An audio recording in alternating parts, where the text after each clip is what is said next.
power bill through the roof? At 320 Solar, that power bill will be no more. In fact, about 90% of our customers report lower solar payments than with electricity. That's more power in your pocket. 320 Solar. Power up.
What's up, everybody, and welcome back to another session of Sports Talk 49 live on BucsReport.com. That is powered by 320solar.com. Go check out 320 Solar at 320solar.com and put the power back into your pocket by saving your money on your electric bill by owning your power. Get up with Frank Ammons or get one of the Bucs Report members, myself, Peter Blaker, or anybody else here of Bucs Report, and we'll connect you with the people you need to connect with. Just go to 320solar.com. Also, make sure to check out Fast Track Cannabis Clinics of America. Is the nation's largest medical marijuana doctors network with over 2,500 state licensed doctors in all 32 states. Marijuana is legal. Also, check out mycannabiscard.com. It effectively links new patients with closest state licensed medical marijuana doctors near them, with also saving them 30% on evaluation costs. Just mention myself, Bucs Report, or any of the guys. Also, last but definitely not least, where we are usually every Sunday for any home or away games at the Deck Bar and Grill at Isla del Sol in St. Pete area with Cedric Robinson and the gang out there. Great experience, great food, great deals. Just get out there and enjoy. Well, not with just Buccaneers fans. It's fans from all over because, Tampa is a big melting pot of people everywhere. And last but not least, let me give a special shout out to all the other great shows here on Bucs Report. Not going to go through all of them, but we'll just go through what the Mondays were. You had Ask Me Anything with Nick Citros. That was at 12:30 on Twitter. Myself at 3 p.m. And, of course, you got Peter Blake and the Sports Web wrapping it up for tonight. We will also discuss and have Ron Butler from Agency One Sports, Lavonte David's agent, and we're going to talk about contracts and things like that, and Lavonte David and how he's dealt with things like that. We'll be on a little later, along with Allison Koehler from USA Today Steelers Wire, talk about what's going around, around the NFL with her, and answer you guys' questions in the comments sections. We'll have the tweet of the week, who makes the milk carton this week on my milk carton, who was missing, and the breaking point. And my perspective. They're both going one today, so you get a dual treat today. And of course, we'll talk Buccaneers post game, and we'll talk about the Bucs trading for defensive tackle Steve Mclendon. A lot to go on today. Appreciate you guys checking it out. And yes, Misador key stat is 0. And with 0, we'll talk about that later. But first and foremost, today is Monday. Today is Victory Monday. And I had to have something special for you guys for Victory Monday. Check this out. In will shield you from the pain, from thunder and the rain. My strength will never change, and my love will never fade away. We could be like fire. No one could put us out. We burn so bright, and they will compromise just to feel the energy of our life. Yeah, we could burn like fire, fire, fire, fire, fire, fire, fire. Yeah, we could burn like fire, fire, fire, fire, fire, fire, fire, fire, fire. What you waiting for?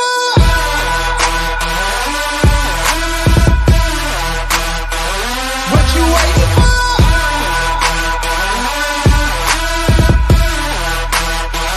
What you waiting for?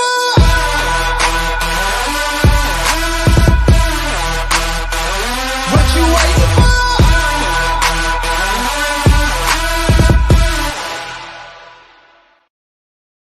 Victory Monday, there it is, and a special congratulations out to the Tampa Bay Rays making the World Series. Frank, what's going on, Frank? Yes, it's Victory Monday. Buccaneers get a big win over the Green Bay Packers that we're talking a lot of smack coming in today, coming into Sunday on the field and on Twitter. So very interesting to see all that go the way it turned out. Aaron Rodgers decides he wants to do a celebration from the Key and Peele show. You guys don't know what I'm talking about or what celebration I'm talking about. I just thought it was just so disrespectful for Aaron Rodgers to do something like that. Like, I expect stuff like that from a wide receiver and people like that. But, you know, a quarterback who's over in his 30s and you want to make a celebration like that, I just thought it was a little disrespectful. And if you don't know what I'm talking about, I'll be more than happy to show you. Let me give me 1 second right here. Mr. Aaron Rodgers decides he wants to give a celebration here. I don't know what it was, but it's from Keenan Peele. Decide he was going to give it to us. In the end, I think that was the moment that sparked everybody to rally together and kind of turn the tables on. Turn the tables on what happened in that game after going down 10-0 early. I mean, even in all that, they went down 10 early. It only had 3 offensive plays the first quarter. I almost said period, thinking about hockey. First quarter, because they only went 3 and out, and the Packers pretty much owned the ball the whole first quarter. Or something they probably game plan for and things like that. But unfortunately, it didn't pan out well for them. The team responded and the team reacted, and they had a game plan. And they executed. It was a great game plan. They came through and dominated the game in every aspect that there is to be dominated by. Also, you had Ronald Jones come with another 100-yard game, making that 3 100-yard games. The only other person to do that since then was Doug Martin, if I'm not mistaken. Doug Martin was the last one to do that. Aaron Rodgers only went 16 for 35, 160, no touchdowns, and 2 INTs. One of those INTs being a pick 6 by Jamil Dean, who worked on his hands, obviously, and scored a touchdown. Jamal Williams, who was talking trash on Twitter about my quarterback knows what 4th down is, had 4 carries for 34 yards. A.J. Dillon got some carries, 5 for 31, and Aaron Jones, their lead back, got 10 for 15 yards. But and a touchdown that he scored earlier in the game, that one of the only touchdowns of the game. Tom Brady didn't put up a monstrous yards, but it was effective. He had 17 completions for 27 attempts, 166, but 2 touchdowns. Ronald Jones was the bell cow back today, 23 carries for 113 yards and 2 touchdowns. Keyshawn Vaughn did look good in the later game with 5 carries, 42 yards, averaging 8.4 yards a carry. Blaine Gabbert came in as well. Rob Gronkowski led the receivers in that day, 5 receptions for 78 yards and a touchdown, with Chris Godwin coming back from injury with 5 receptions, 48 yards, no touchdowns. Mike Evans only had 1 reception that game. And Tyler Johnson, congratulations on scoring your first NFL touchdown. Looking forward to you doing much more, coming in, even with all the guys coming back and all that stuff. So that's awesome that you got to score your first touchdown at home in front of fans. It's just a great, great experience, and I'm glad that happened for you. See some of the comments here. Let me put the link too, in case you guys want to jump in later on before we get everybody here and the guest. There you go. Link should be posting. It was a great win. It was a great experience to see all that go down and things like that. But Let me look at some of your guys' comments here.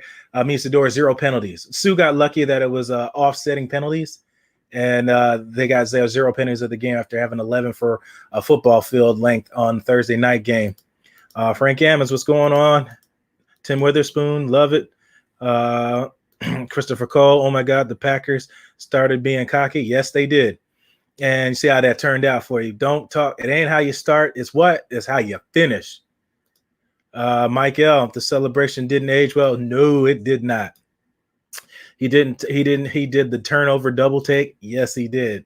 That was the funny part about it. And Sue let him know about it too, with them 2 hits on him. Professor Johnny Dean, let me get you in here while I read these comments. Johnny Dean, welcome to the show. How's it going, buddy? What's going on, brother? How you doing? I've been scouting the opponents all day. I was watching I sent you that video, man, that Green Bay, the Cheesehead video. Yes. Just checking out their reactions and stuff. You're going to have to watch that, man. It's pretty cool.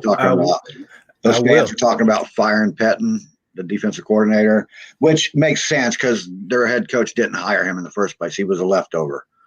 But right, he's not his guy per se. His guy. Yeah, exactly. And they're talking about getting rid of Rodgers. Get rid of Rodgers. Get rid of Rodgers. Sounds like Tampa Bay last week with Chicago. So it's good to know that Tampa's not the only team that goes through these problems. Yeah, the host of that show is really good. He has I can't remember the head coach's name on the Packers, but he always has him on the show and stuff. So he's pretty knowledgeable. You just check it out, dude.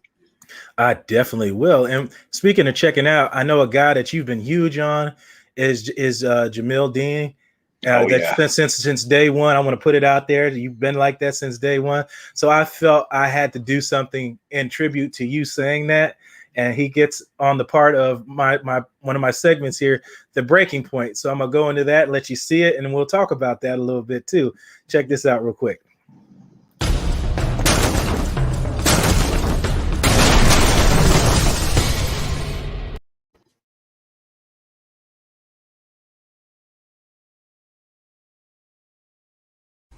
So let's talk about the first time Rodgers goes to these outs or these stops near the sideline when the Bucs come out in this formation. Anytime, I guess their game plan was to see the corners around 7 yards off, they would come up short and look for the ball on the outside somewhere. So that's somewhere in their game plan that they talked about coming into Sunday's game.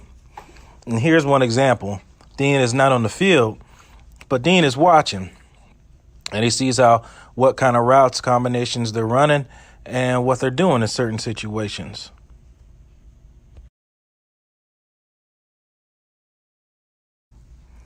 This right here is the second time. But this one's a little different.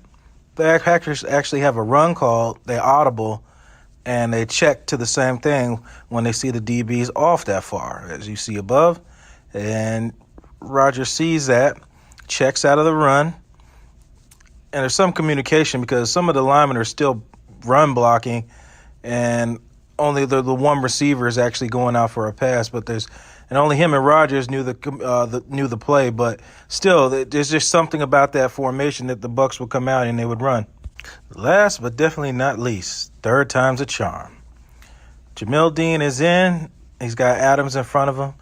As I said before, in the winning angle, clear outs for an underneath route. Rodgers should have took an underneath route, but decides to go to Adams because he sees the Bucs defenders 7 yards off. What they talked about in their game plan, it's clear that was the game plan when they seen the way they line up. They would call this.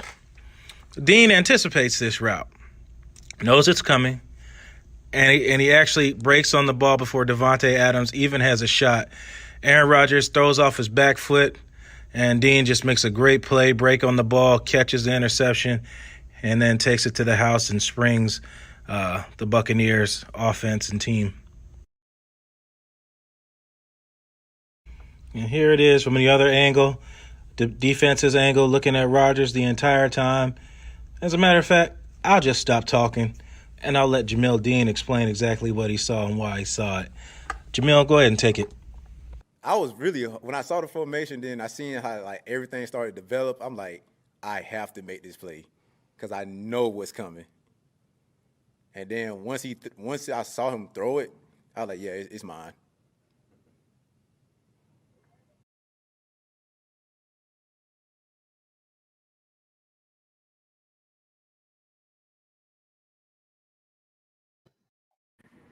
And there you have it, Johnny. I had to do that tribute for you because you've been a Jamil Dean supporter from day one, and he came out here and made you proud. Yeah, the guy makes me.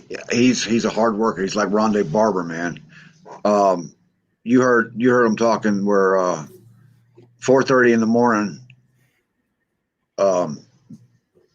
Bowles gets to the office, right? And at 5, Jamel Dean's the next person in the door.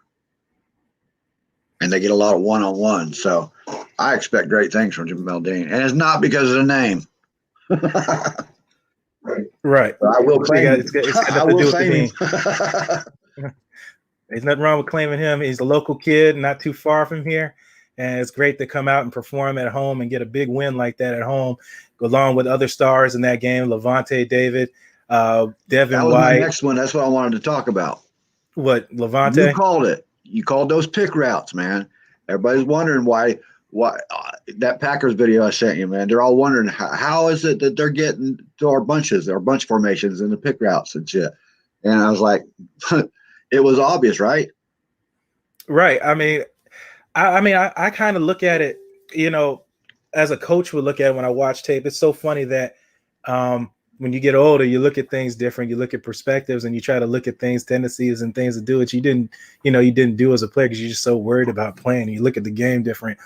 And so you just look at tendencies. But as you said, Dean's like they're late, they're early, getting extra time in and doing everything. So it's awesome to see that. And he's working his craft. So he clearly was watching the things I was watching. And you see the result of hard work and dedication and preparation to a game. And you see who was busting up those pick routes in the middle of the field, right? LVD. Yep, Lavonte David, as you said earlier, he's going to get those underneath routes and force that ball to go to the sideline, which they did because Aaron Rodgers clearly didn't want to test those linebackers in the middle of the field. So he decided, whatever reason, to go outside the numbers and just do a bad throw that was read well by the Jamel Dean, and it picked off. And he had another one earlier.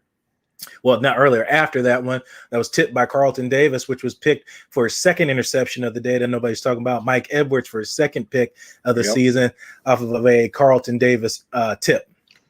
That was a great combo move. But that you just played that Jamel Dean interception. From that angle, all I could see was 20 on the back. Yep, that's exactly. You're right. That's exactly what it looked like. Now that you mentioned that's a camera angle where you see Rondé patting himself on the back going down the sideline. You're absolutely right. Man, that was beautiful. There's another statistic out there. Did you know that this is the first time in team history, in the franchise's history, that they've had a penalty-free game? Yep, I saw that. I think it was only like 2 other teams. The most recent. No, not even real recent. That's happened to with 0 penalties, and they got lucky on it because Sue's penalty on Rodgers got negated. Yep. That was pretty good. Sue was the intimidator. I gotta admit it. Rodgers came out in his press conference and was talking about that. He says from the first snap of the game, they did not get a rhythm. Even though they scored 10 points, they felt it was more luck than actually getting a score because the pass rush was disrupting the hell out of them.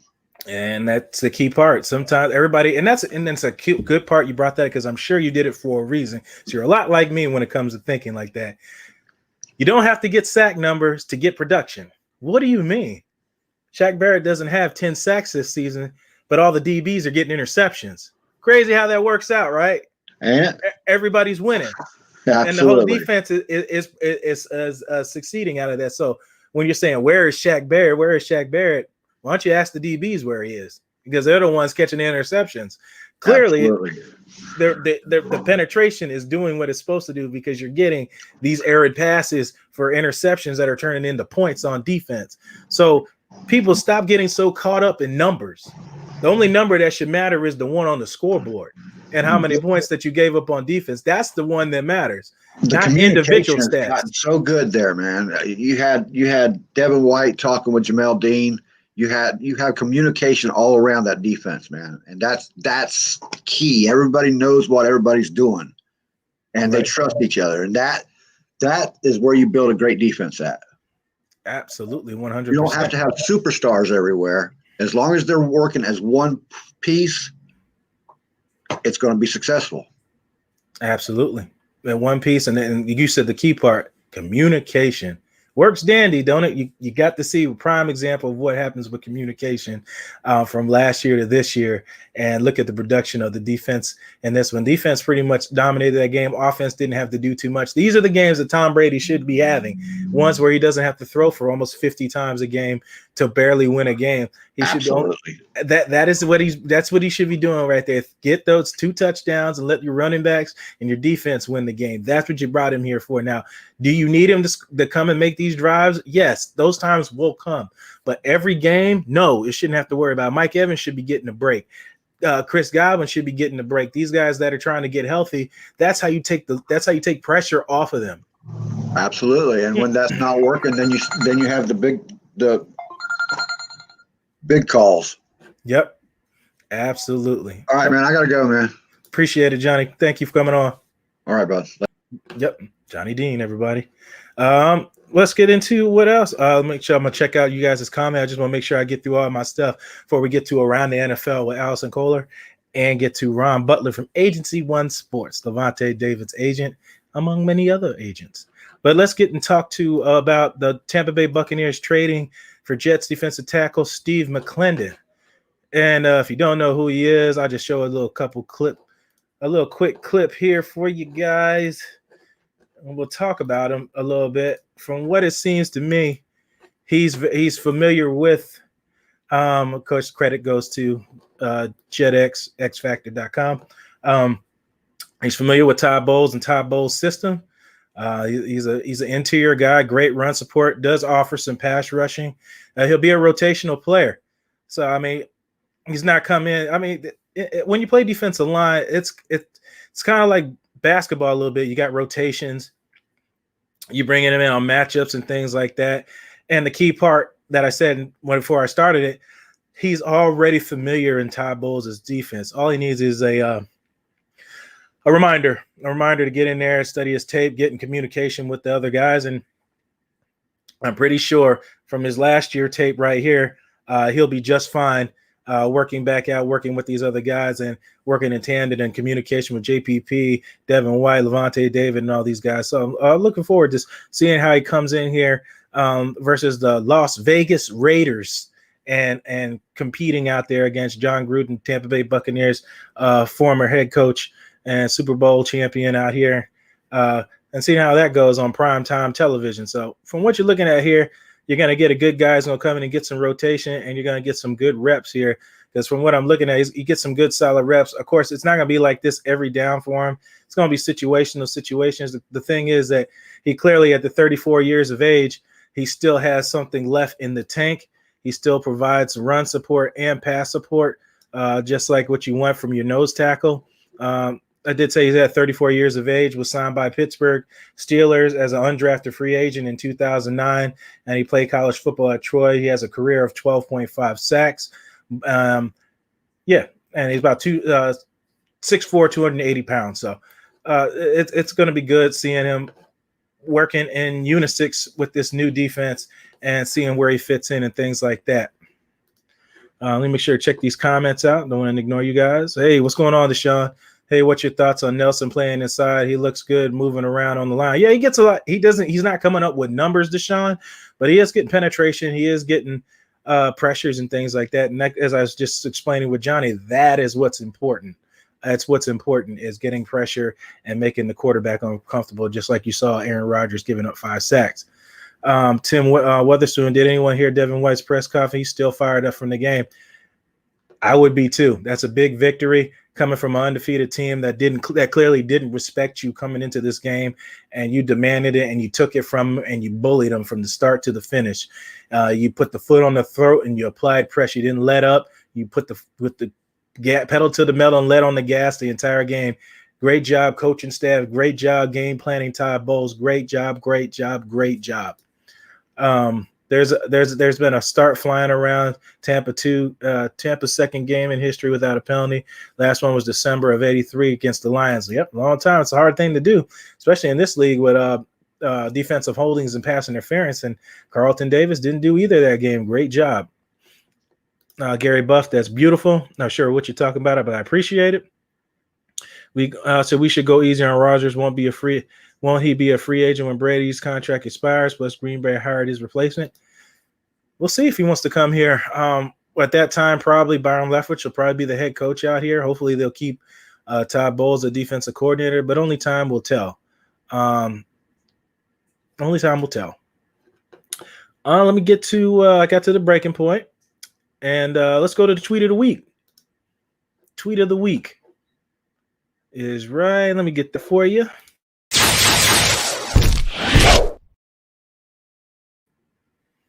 Tweet of the week by John Ledyard. Bucs have no pass rush and no contain.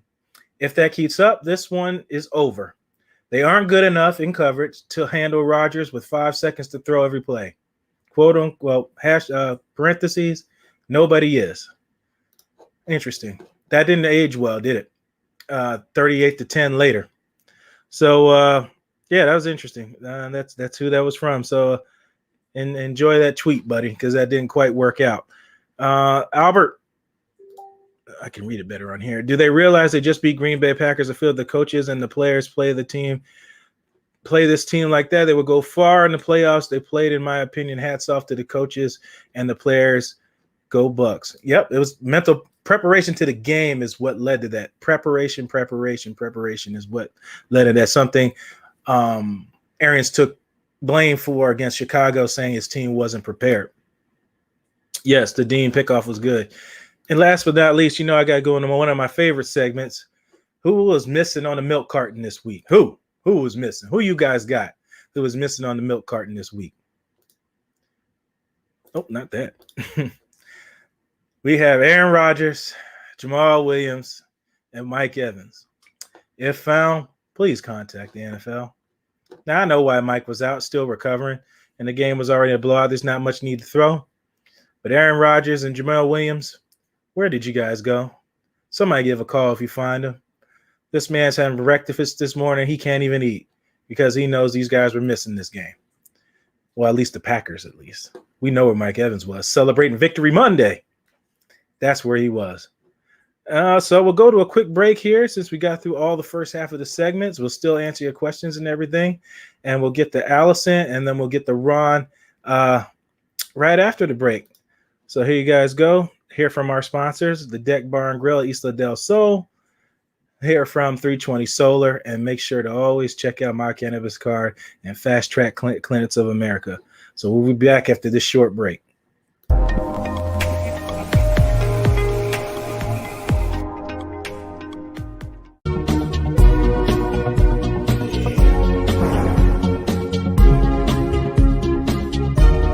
Power bill through the roof?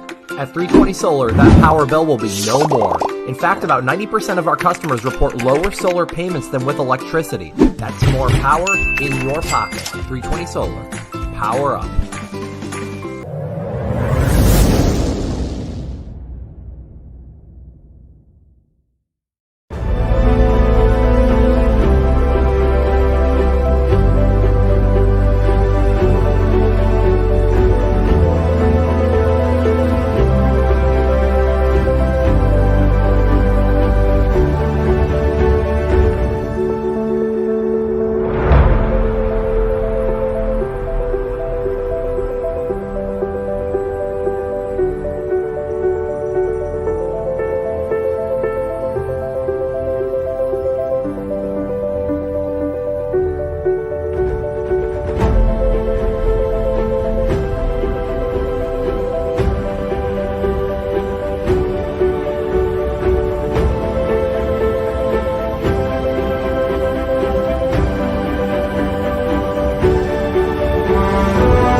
What's up, everybody, and welcome back to the second half of the Sports Talk 49 live on BucsReport.com. That's powered by 320 Solar, 320solar.com. Put the power back into your pocket.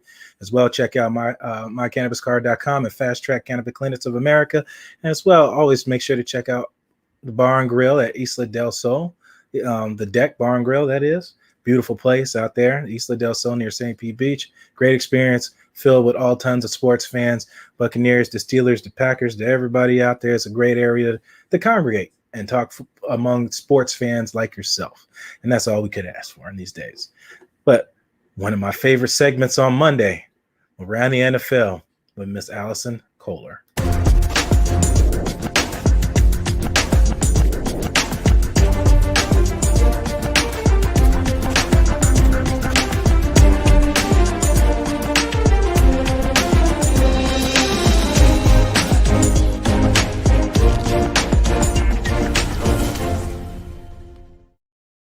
And there we are. We're here. It's money, yo. Yeah. Say that these days? Do the kids still say that's money? Oh yeah, they say it. You know why? You know why we loud? Because you get the money shower with that.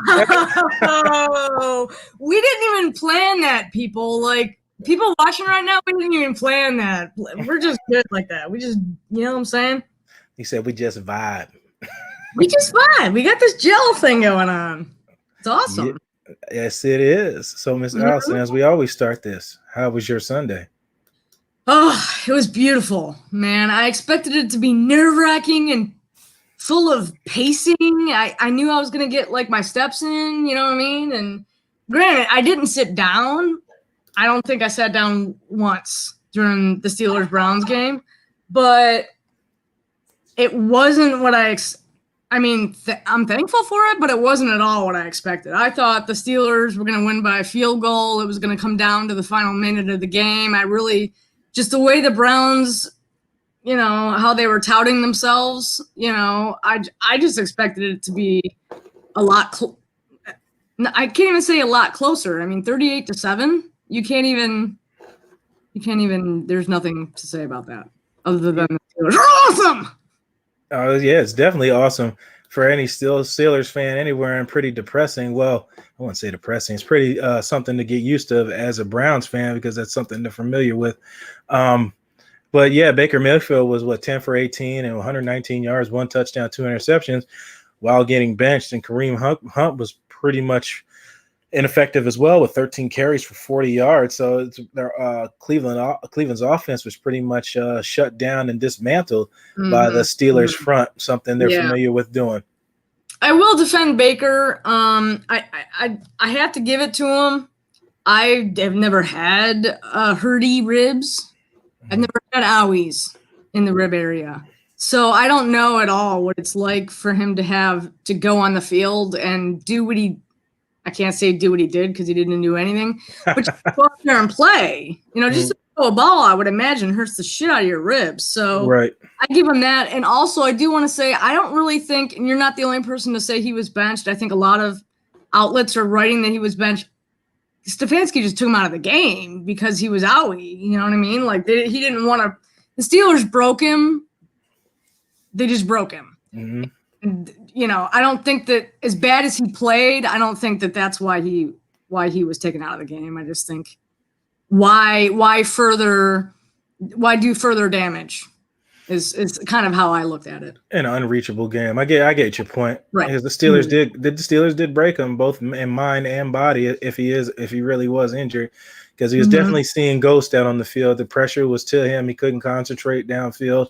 And possibly injury. So they broke him both ways. You want to break a quarterback to have him ineffective in a game, and the score shows it. It wasn't a game from the very beginning, and wasn't a game to the end. So it started with a whipping and it ended with a whipping. So and there was a point where I wrote in my article yesterday.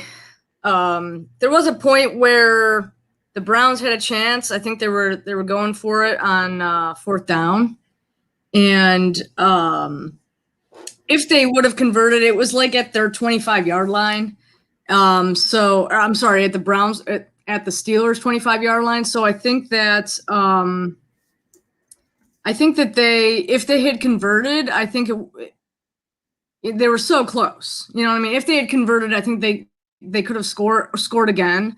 You know what I mean? And maybe made it a more interesting game. But Cam Hayward and TJ Watt they crunched Kareem Hunt.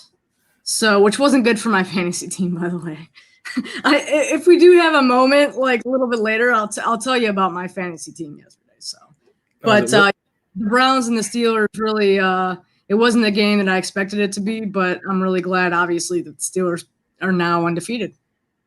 Well, the Steelers they stay undefeated, as you say, for that matter. Well, they stay undefeated, exactly. Yes. Yeah. I really didn't think the Browns were going to be the one to dethrone him. I thought it would be interesting. So, but unfortunately for the Browns, it didn't happen. Ben Roethlisberger came out with 14 of 22, 162 and a touchdown.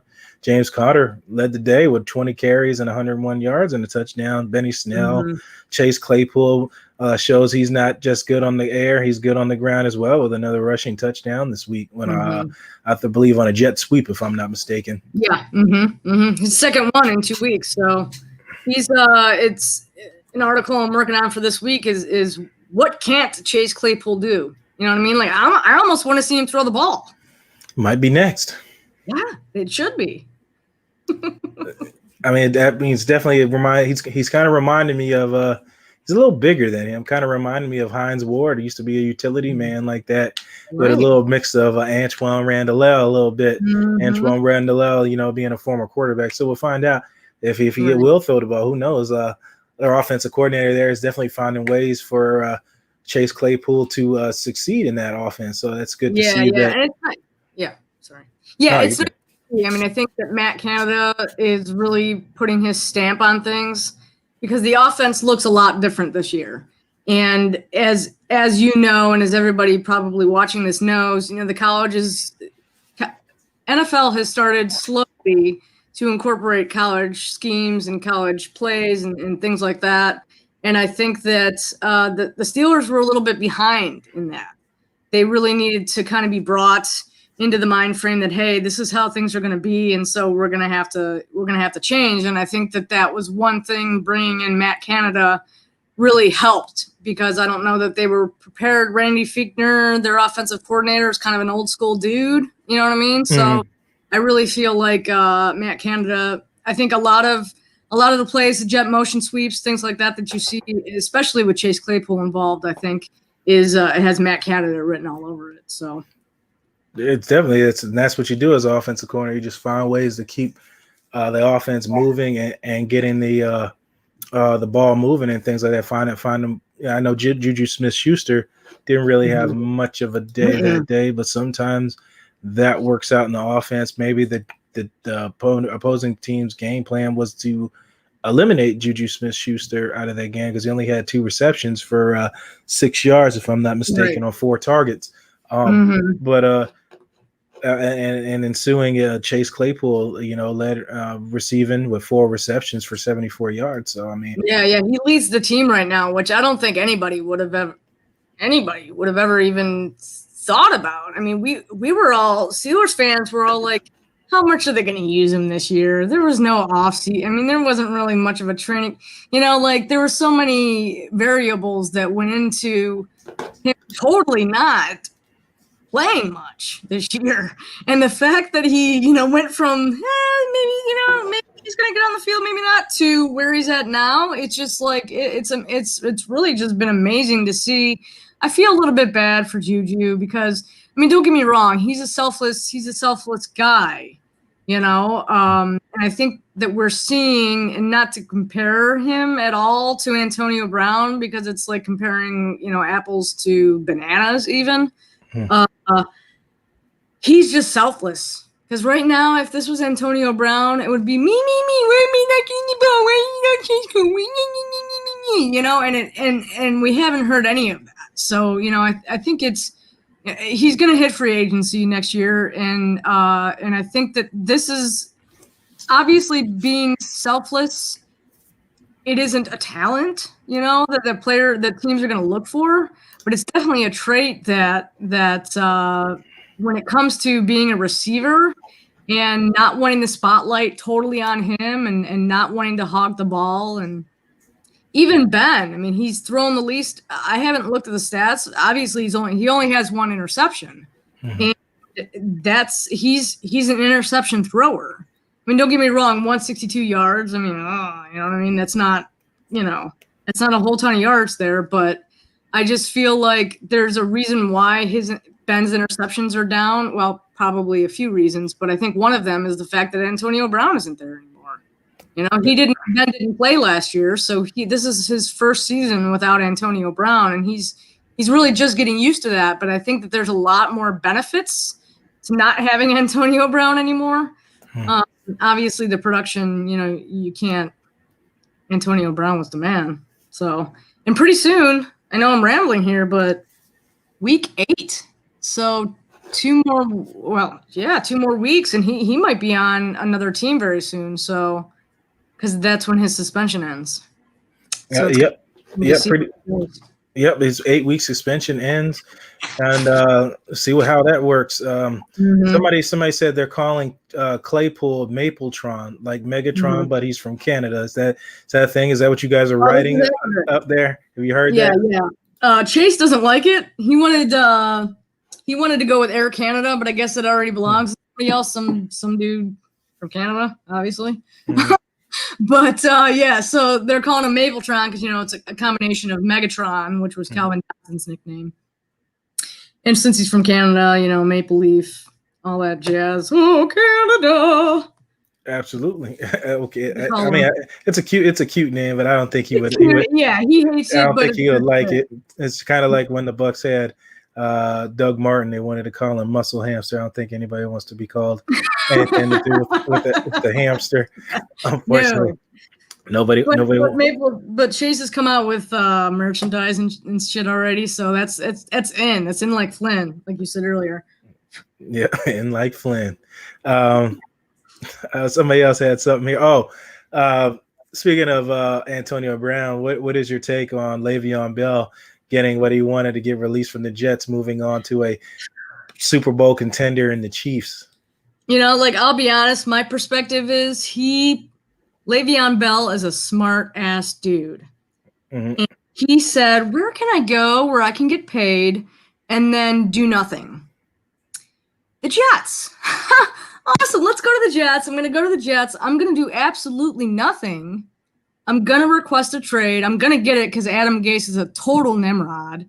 And then I'm going to go to a team that won a Super Bowl last year and could do the same this year. Smart. Like, really? And he fresh legs. I mean, and he's really going to make a big difference. I think more in the passing game than anything because Clyde Edwards-Helaire,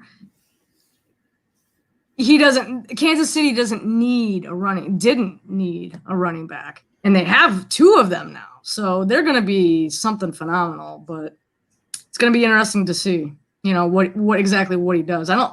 I don't think he played yesterday because he's on my bench in fantasy. I don't think he scored. And he probably had a 0 on there. I know I got roasted. Well, he's on my bench, thankfully. But this might be a good time if we have a moment to go over my fantasy woes from yesterday. When you do that, go over. I'm gonna give you a single shot, and I'm gonna try to get Ron out here and work out this little technical issue, so he can tell us what you got going on as far as your articles, and let us know what you got going on with your fantasy. Okay. Yeah. So I was 5-0, just like the Steelers. And I was playing, my opponent was also 5-0. So we're the only 5-0 teams in the league facing each other. Oh my gosh. You know what I mean? Like somebody's got to lose. So I'm just looking at my phone right now. That's why I'm really sad because it was projected to be pretty close. I think I was supposed to win by maybe 3 points before the games even started. So I have Ben Roethlisberger, Jonathan Taylor, Kareem Hunt, who I just put in there because, he's Kareem Hunt, even though he was playing the Steelers. Juju Smith-Schuster, Eric Ebron. This is where Blake is going to laugh because I have 2 defenses. I have the Colts and I have the Bucs. But the Colts have been like the number 1 defense for like a million years. So between the two of them, and plus the Colts are playing Cincinnati. So I was like, they're going to sack Joe Burrow. They're going to intercept him. It's going to be a high, they're going to give me a lot of points. No, they only got me 9 points. Meanwhile, Tampa Bay is on my bench. It's on my bench, which if I would have started them, 36 points. 36 points. Thank you, Buccaneers. I mean, you guys are awesome. But it's my fault that you guys were on my bench, and I just don't think that I'm going to ever be doing that again, let me tell you. But the clincher, I have Derrick Henry. Who scored 2 touchdowns and 212 yards yesterday. And that was just rushing. So I think he had some receiving in there too. I'm losing. I am losing, even though I have Derrick Henry. And why is that? Because I had Ben Roethlisberger, who didn't do crap. I had the Colts defense, who, as we discussed, didn't do crap. So, and my opponent, he's from Cleveland, Browns fan through and through. He had Chase Claypool. He also had Pittsburgh's defense, who 2 interceptions, only 7 points against. One of the interceptions was for a touchdown. Thank you, Minkah Fitzpatrick. And as I'm watching the game yesterday, my opponent has all these Steelers players, and I'm like, I don't care at this point. I don't care if my team loses for the sake of the Steelers, because they were just racking up the points, defensively. So yeah. So right now it's 133 to 155. I'm 133. So he still has like 3 players to go. I have 1 player to go. Yeah, so I'm not going to win. It's going to be my first loss of the season, and it's really kind of very, very sad. Very sad. That's the unfortunate of fantasy football. You never know what you're going to get when you bench somebody. I don't think anybody thought that Tampa Bay's defense would dominate in that fashion. I believe they thought they would compete, but I don't think they would be dominate in that fashion, and the way that Todd Bowles had that team prepped for that game, and they were just locked in. And again, I'll say this: I won't probably have Ron on, but I did talk to Ron about a bunch of stuff. We can get into all that and talk about contracts and things like that. So I really want to talk with Ron, with everybody watching, talking about contracts and what's going on. Well, I ain't gonna go in detail with Lavonte David's new contract and things like that, but what's going on with all that. But somebody commented, Allison, calling Le'Veon Bell Le'Veon Smart sounds like you mispronounced the word selfish. Basically, you're saying his loyalty lies with his paycheck. I mean, that could do a lot of people. Yeah, right. So selfish and smart are two. They're 2 totally different things. Is he selfish? Hell yeah, he's selfish. I mean, what I just described is exactly what he's being the most selfish person in the whole wide world. But he's also, that's smart. I don't really know any other way to describe what he's doing. He's selfishly smart. He's planning for his own future, and I understand that, like, he screwed the Steelers. You know what I mean? The Steelers offered him a lot of money, but even then, it was all about the bottom line came to guarantees, and the Steelers didn't want to pay him as much guaranteed money as he wanted to get or expected to get, and that's ultimately why he left Pittsburgh. You know what I mean? Like, he lost a lot of money sitting out, but he's still got a roster bonus from the Jets, so he's rolling in it right now. And then get to go to a already established team that doesn't really need to rely on his running ability in the Kansas City Chiefs. Right, and he's going to be somewhere else next year, and that'll be interesting to see too. Where he ends up going. So, because that's usually what happens. It's going to be kind of like the same thing like with Cam Newton. You go into New England Patriots team to build your own value up so you can move on to another team and get paid. With decent salary, while Le'Veon's going to do that with the Chiefs, build his value up, and then go to another team. So exactly, he'll be with another team. Yeah, I mean he's smart. I hate him. He pisses me off, but he's smart. I'm not gonna deny that. Johnny Dean says Le'Veon Bell didn't show much intelligence the last 3 seasons, destroying his own image. So that's the thing. I don't think if anybody doesn't give a shit, it's Le'Veon Bell about his image. He doesn't could care less. Him and Mr. Brown, two peas, Right? two peas in a pod, Oof. right there. It's just I don't know what. It's just the implode. The way that team imploded over those couple of seasons, it was kind of the pot was boiling, but it didn't really boil over onto the stove until later on when that the team decided to part ways with both of these established players and on the Pittsburgh Steelers. And there were definitely Bell was a Tomlin guy. Tomlin loved Le'Veon Bell from day one, and a lot of people didn't see that at first. But he said I remember it like it was yesterday. He said, "You guys haven't seen this guy run, so you'll see what I'm talking about." And sure enough, they designed plays. I think Pittsburgh used to run this zone rerun to the left, and he was just busting big runs out all the time for the Steelers on that left side of that offensive line. And just, from there kind of made himself into a star, along with being one of the most pass catching backs out the backfield. So he was dual threat, all purpose back. Yeah, he was dangerous, and I'm just really super excited about seeing what he does, because his lack of production in New York has a lot of people logically wondering if he's done, if he's washed up, if he can produce anymore. So I think that he really, if anything, image-wise, he wants to answer all of those doubters, that he still has it, and because he's got fresh legs, he could have very well just extended his career by not playing. Exactly. So he could be in the league 2 or 3 more seasons longer than if he had stayed in Pittsburgh. He would be dead right now. He would be so dead. He'd probably have some career-ending injury, because Mike Tomlin just ran the wheels off of him. Bell, and finally, Tomlin is starting to come around to the fact that if you want to have a productive running back for a long time, you can't do that.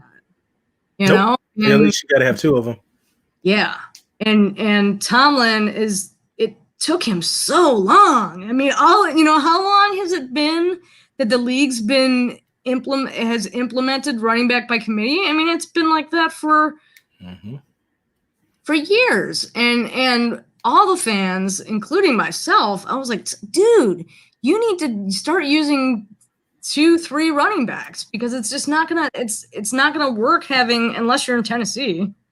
It's just not gonna work, having a bell cow lead. Sure, he's the lead. Connor is the lead dog, but he's only had like 20 average, maybe 15, 20 catches or catches a game. So, it's a lot less than what Tomlin is used to getting, out of his guys. And if he needs to come out, he'll just throw Benny Snell in there. And that's just something that is great to see. It's kind of frustrating why it took him so long, to finally come around to that. I don't even know. Tim Witherspoon says he'll never be as good anywhere as he was in Pittsburgh! They built their system for him, and everywhere else he has to fit into someone else's system. I agree with that. Right. I agree and disagree a little bit. Who's to say that the next team doesn't build a team for him, for that style of runner, or have somebody that was on that team from that Pittsburgh coaching staff that's familiar with Le'Veon Bell to call plays. So yeah, I get exactly what Tim's saying, because everybody's game is not transparent from one team to the other. So that's why I agree and disagree with him. But I think he'll be fine in Kansas City, because like I said, there's no expectations for him. So people play well with no expectations. If you stick him somewhere like Baltimore, he would run well there.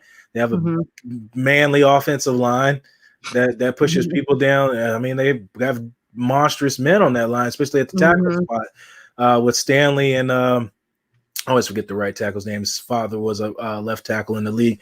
There's just mountains of men on that offensive line, and they could succeed somewhere in a run-heavy offense.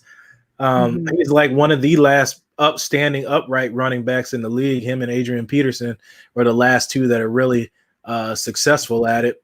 If you guys don't know what I mean, if you've seen the way Peterson runs and remember Bell runs, that's as upright running, the way they juke back there, they sit up, they're not really hunched over. It's hard to explain, but you get what I'm saying when you watch the way they run. They're the last of them breeds that sit up. They're upright runners. and we're actually successful at it. So, I'm sure he could find a home somewhere and be successful. Will he be as successful as he was in Pittsburgh? I agree with that because that was Tomlin's guy. Yeah. I mean, he was absolutely just like Antonio Brown. You know, you kind of wonder wherever he goes, is he still going to be the same, you know, is he still going to have the same kind of production? You know what I mean? Like, he's still going to be an athlete all around. You know, he's amazing. You can't take that away from him, even if he goes to, you know, when he goes to a different team. But it'll be interesting to see what both his and Le'Veon Bell's production ends up being. So. Yes, Tim. We talk about this is around the NFL. We talk about the Bucs and we talk about the Steelers. Did you not see the intro? It's around the NFL. We'll talk about the Bucs. We'll talk about the Bucs and we talk about that. Speaking of talking about the Bucs, I'm gonna make sure I mention this. I have it on my link. This is a breast cancer awareness. If you go, I'll put the link out there. If you go, add me on Twitter, Blake Anthony 49, or you add me on Facebook or Bucs Report. Any donations you donate to whatever you can afford. There's no set guidelines. That's all you can afford is $1, $5. It automatically enters you in the chance to win a pink Mike Evans jersey with a pink mask at the end of the month for breast cancer awareness. The link is there. Donations go straight to breast cancer awareness. I don't like dealing with the money. Go straight to the link. Go straight to the link, and I can see your name once you donate it, and I'll put your name in the ballot for the end of the month, and I'll get your information and mail that off to you. But you will win a free pink Mike Evans jersey. Give it to your mom, wife, daughter, whoever you want to. That's none of my business. But put it on your dog. Wife on the side, girlfriend, whatever they got going on. That's none of my business. Your side piece. Yeah, whatever you want to do with it. The most important thing is just make sure to go out there and contribute to the breast cancer awareness. I thought it was a good idea to do because with the NFL being with the COVID thing, I always admired that part in the season. One, I thought some of the team's outfits looked good with pink mixed into it. In my opinion, some of it looked good with the little pink mixed into it. But I thought it was like, you know, a discredit for like some of those women listening to their stories with breast cancer awareness, and then people that you didn't know that had people that they lost to breast cancer awareness, and these women with the stories that they had to deal with to these things. And it was just astronomical that the things that some people have to go through that you have no idea what they go through. So, you know, I thought I'd try to do my best to try to bring some light back to breast cancer awareness in the month of October, being with the overhead storm cloud of COVID all year long.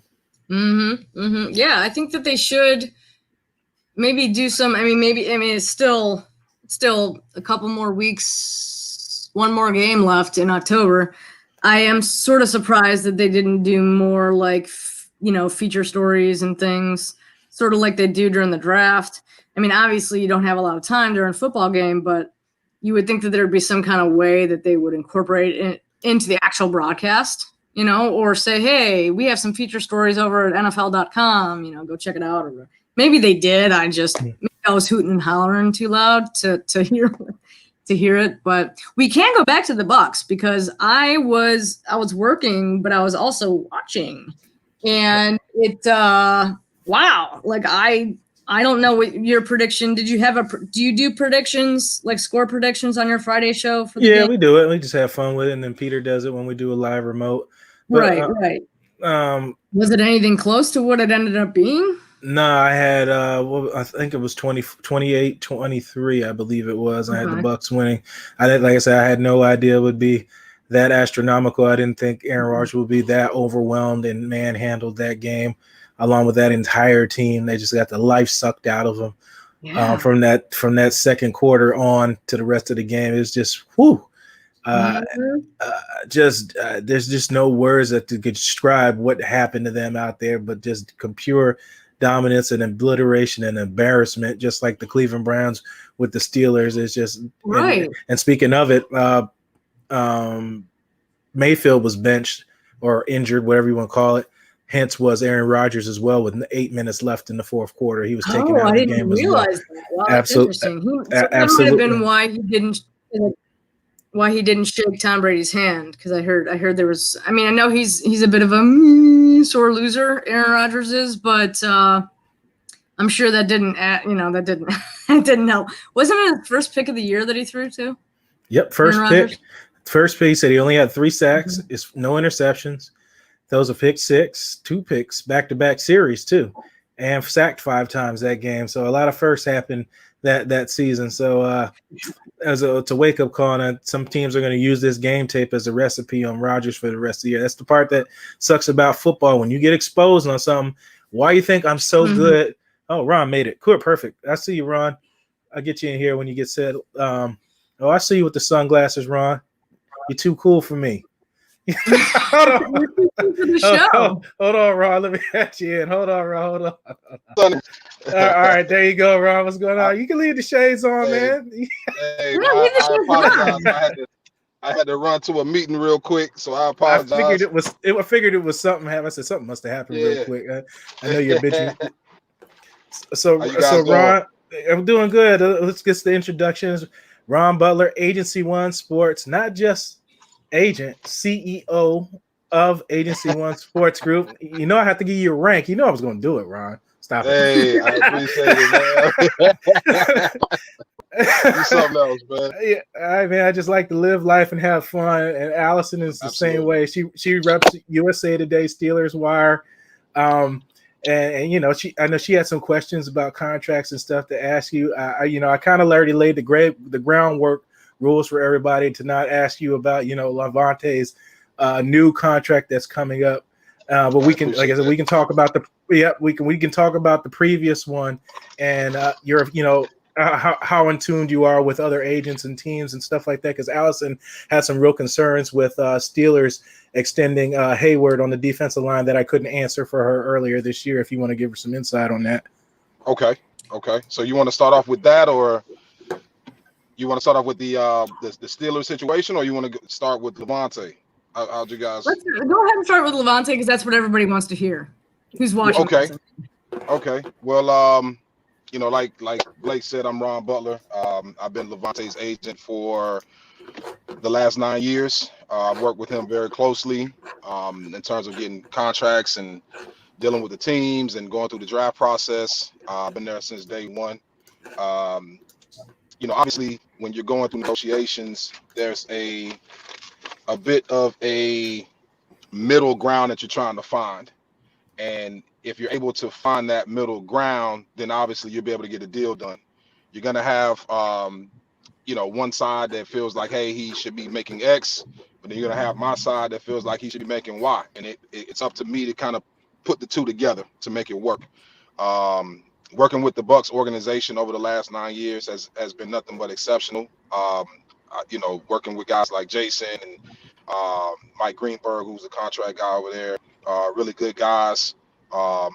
It comes down to, how do you make a deal work? So if you go back to his original extension, the one that he's currently under, it was really about trying to find that number that we were looking for. And obviously, they had their floor and they also had their ceiling in terms of how far they were willing to go. But it was about me as an agent. It was about Lavonte as a client and as a player. Just looking at his past history in terms of what he had done up until year 3 of his career, and then looking at it from a business standpoint, saying, okay, well, how do I get my client to $10 million a year, or or more? So it was really about showing the team why he deserved that number. So really, talking to different agents, and I believe at the time the top 3 guys were Luke Kuechly, Lavonte, and Bobby Wagner. They all got drafted in the same year. Obviously, Luke was a first-round pick. Lavonte and Bobby were both second-round picks. So you go into that negotiation thinking, hey, this is what our number is. Okay, and then you talk to different agents. Let's just say, for example, I believe David Mulugheta was Bobby's agent at the time. I don't believe he's Bobby's agent on this last deal, but he was his agent at the time. And him and I had some dialogue. We discussed the deal. Figured out how to get those that group of linebackers to north of 10 million. So it wasn't very hard to get a deal done. Obviously, Lavonte and Bobby and Luke, they all played at a very high level. They just had a little bit more accolades behind their name based on their team success and what they have done, with their time in the league. But Lavonte didn't really have a bunch of accolades at the time. He had one All-Pro, he had one Pro Bowl, and that was it leading up to his his contract being done. So it was really about trying to convince the team that, hey, he should be paid as a linebacker and not just a 4-3 outside linebacker. He should be paid as a top linebacker in this game. And it was up to my client and myself to be able to show why he deserved that number and to be in that group of elite linebackers. Absolutely. I don't know if we lost Ron there. Oh, there you go. You still hear us, Ron? Everything good? Can you hear me? Yep, we hear you now. Okay, so I had a call come through. I apologize. But it was really about showing the guys that, hey, he deserved this number as a linebacker, as an elite linebacker in this league. And the deal maybe took about, let's just call it 60 days to get done. But ultimately, we all walked away feeling very good about the deal. So that's kind of where that deal ended, and this is kind of where we are now. So not really going to too much into detail because this is still an open negotiation in terms of getting a deal done currently for a new deal. But we're all working closely to try to figure out how we make it work. Obviously, Lavonte is not 25, he's not 24, he's not 26, he's 30, but I still believe he's in the prime of his career. It's just up to us as agents, it's up to him as a player to also show the team that, hey, I got a lot left in the tank, and I'm still in my prime. So yeah, he's proving it. He's proving his worth right now. I mean, just because age is not always just a number in the NFL, but if you can still play and prove that age is just a number, then yeah, man. I mean, he's doing it. That's for sure. Well, that's one thing about him. He's very soft-spoken. He's not a huge rah-rah guy off the field. Obviously, when those lights come on and those chin straps get snapped up and it's time to go, he clicks it to another level. So I enjoy, not only is he my client, he's like a brother to me, a younger brother, but I love watching him play. I love everything he does for his team. I love what he does for the game. He's not a guy that's a headache to deal with. He's the pro of all pros, and I think what he's done in terms of his career is he's proven a lot of people wrong, but he's also a very high character, class thing to a wish for. So love everything about what he does, and it's about showing the team that he deserves to be paid, and I'm sure we'll try to figure out how to get something done here, and we'll go from there. So to kill all the huge questions, to kill all the huge questions for Bucs fans. So are you confirming that you guys are actually working out a deal? Well, you just want to disclose what's going on exactly, right? Oh yeah, we're definitely working towards that. Right. Lavonte is definitely working towards that, as you can tell with his play. He lets his play do the talking. Absolutely. But we're those guys, between Jason and Mike and Coach Arians and everybody within that organization, they love Lavonte. They want him to be here, we want him to be there, and it's really about just figuring out how to get something done. And once we get it done, our goal is to be able to retire as a Buccaneer. And I would love to see that.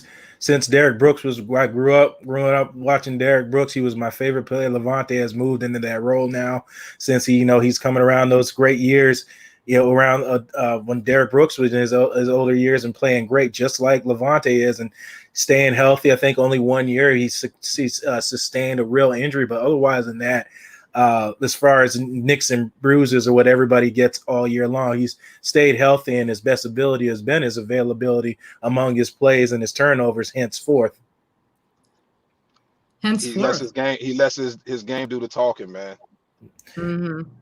I mean, I agree. It's the turnovers, the sacks. He's proved that he's all around linebacker. And as me and you spoke earlier before, the 4-3 linebacker has kind of been obsolete now with all these. Let me specify 4-3 outside linebacker. Now with these everything is a 3-4-4-3 hybrid. Guys are called edge rushers. The position is totally changed. It's called edge rushers. It's not even called almost outside linebackers, because when you say linebackers, you're like, well, do they cover? Do they rush the passer? Do they do this? Do they do that? I mean, I'm sure he's all going to talks, as you just said before. They all play intangibles, Pro Bowls, all pros. I mean, I just have a question. Like, what really brought me to you? I knew you would probably have some good insight on this. How important is it to you to not leave your agent in a vulnerable position, like what happened to Dak Prescott, not accepting the big deal out of Dallas? And then hence he did get the $30 million deal, but in the end, he lost the war. You got the injury, a broken ankle, I believe it was, got dislocated out of there. And now he's in a vulnerable position, because now, in my opinion, and you might have something you put in more, he's in a place to lose more money now. He has to prove again that he can play and stay healthy. Like, how important is that for you to not leave your clients in that position? Well, I think it's a couple different things, and I can't speak on the decision that his agent advised him not to take a deal, or to take a deal or not take a deal. Mm-hmm. So I can't really speak on why he did what he did. Now, if I put myself in his shoes, I think it would probably be more about do you want to be the highest paid at the position? Because I think that's kind of what that deal came down to. Mahomes is going to be Mahomes. He's going to get top dollar. Who's number 2? Who's number 3? I think all of those things come into play when you're getting a quarterback deal done, especially for younger quarterbacks. Okay. Now, Dak had, before the injury, Dak was playing at a very high level in terms of, yards per game. Didn't have a whole lot of victories, but I think, he was on to something. But at the same time, anytime a deal doesn't get done, you're leaving a guy in a vulnerable position. Mm-hmm. I think that when he obviously he's playing under the franchise tag, so he's still making $31 million this year. Correct.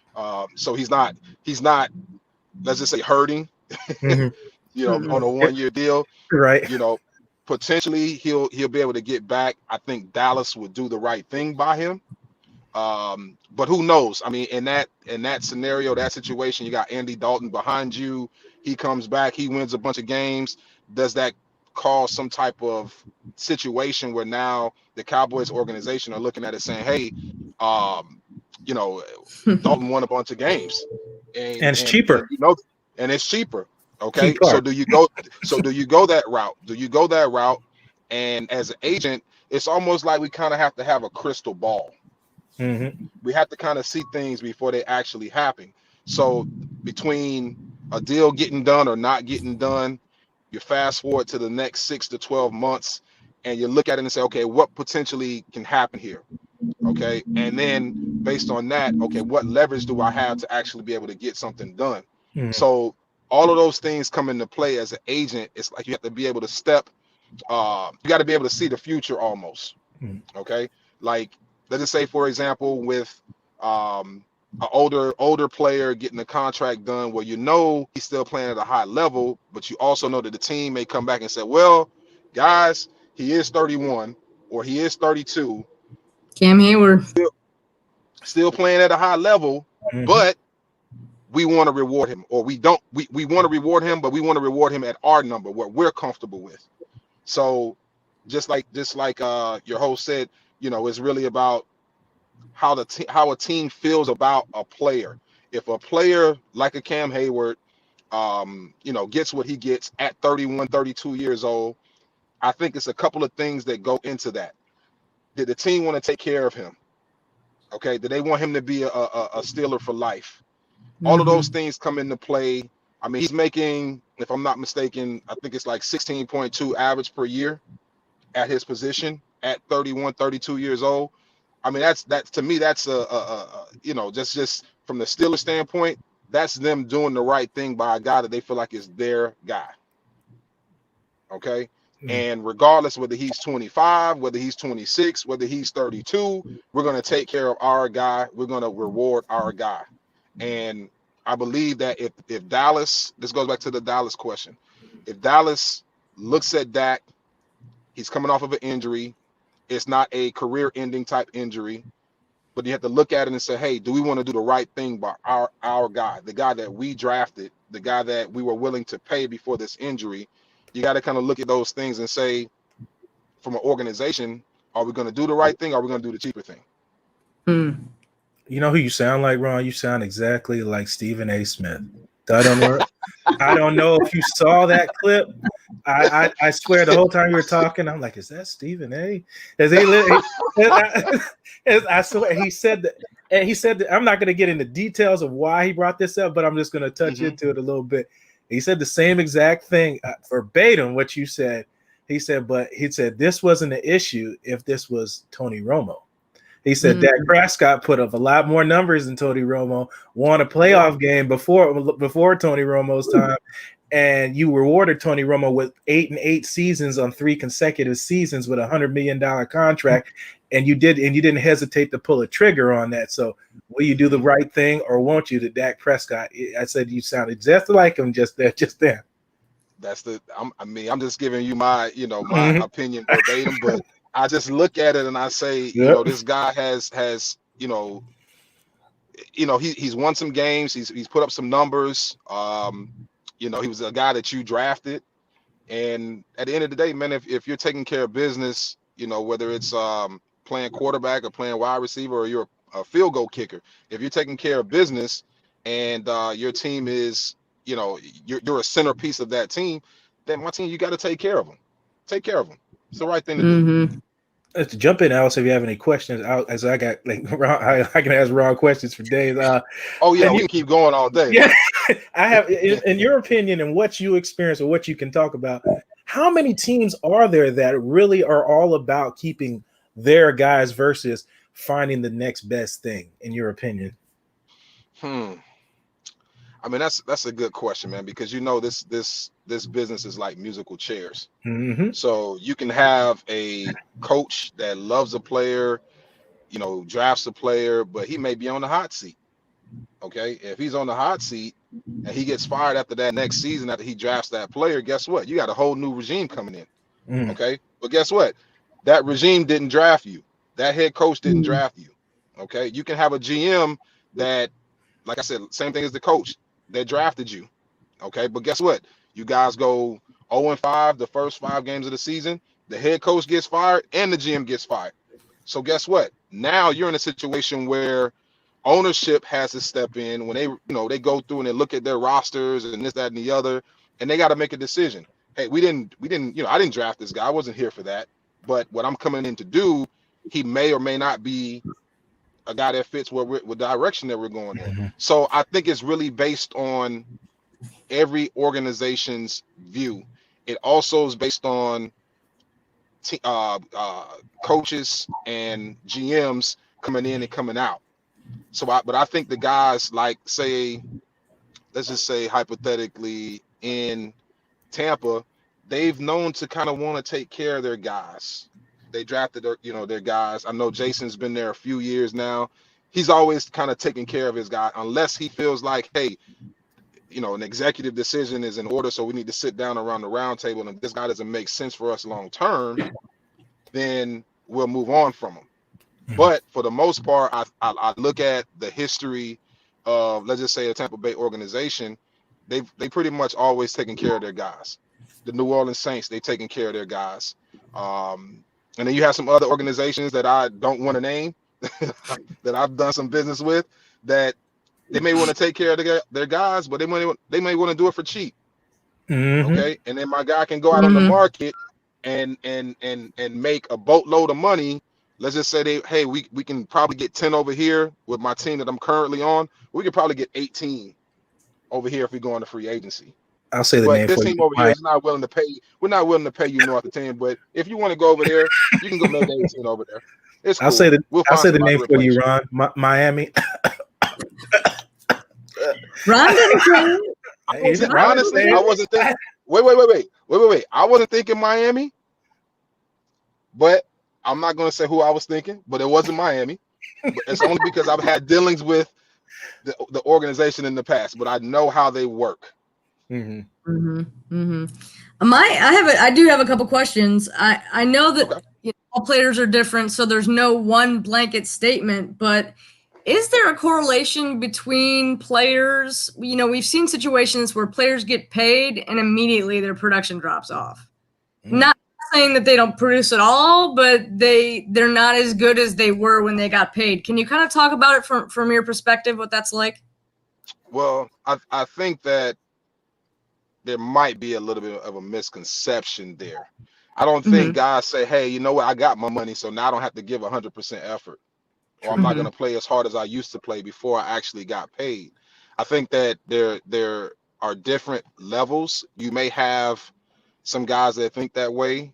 I've already got the bag. I got the bag, so I'm going to make sure I'm not going to run as hard. Or I'm not going to, before I wouldn't go out of bounds, but now I'm going out of bounds. A lot of times you have guys, especially at, let's just say, the running back position. The running back position is almost, unless you're a elite back, everybody else is kind of like plug and play. You can go find a guy off the street, a guy that's playing in, no disrespect, a guy that's playing in the CFL or the guy that's playing in the XFL, and he can come in and he can be a plug and play guy. Now, the elite guys, they have a level of, let's just say, expectations every year that we expect as fans and as owner organizations. We expect to see them perform at this high level every year. A lot of those guys are making 15 million plus, 14 million plus, but then you start to really watch them, where before, hey, I get to the outside, instead of me running out of bounds, I'm gonna lower my shoulder and run this guy over. Okay. Right. But you start to notice that, hey, he's not doing that anymore. And why is he not doing that? Because now you're trying to preserve your body. Now you're trying to make sure you get through the season. You see, hey, injuries are happening left and right, especially in the league right now. Yep. You have to be mindful of, those small things that could turn into potential big things, like the injuries.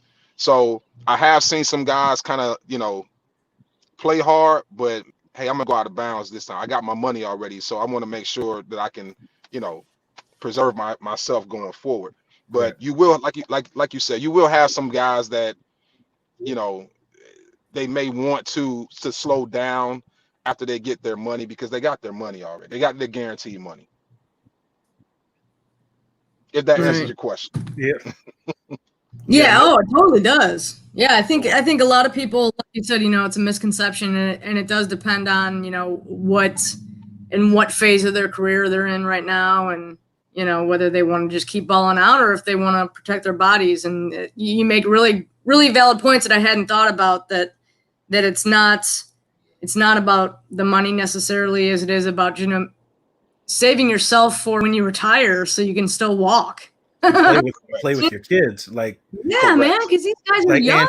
Andrew Luck, I damn near was in tears listening to his retirement speech, because I did not understand the level of pain he was going through, internal bleeding and all this type of stuff, and that you had no idea what was going on. And then I had to think, like what Ron said.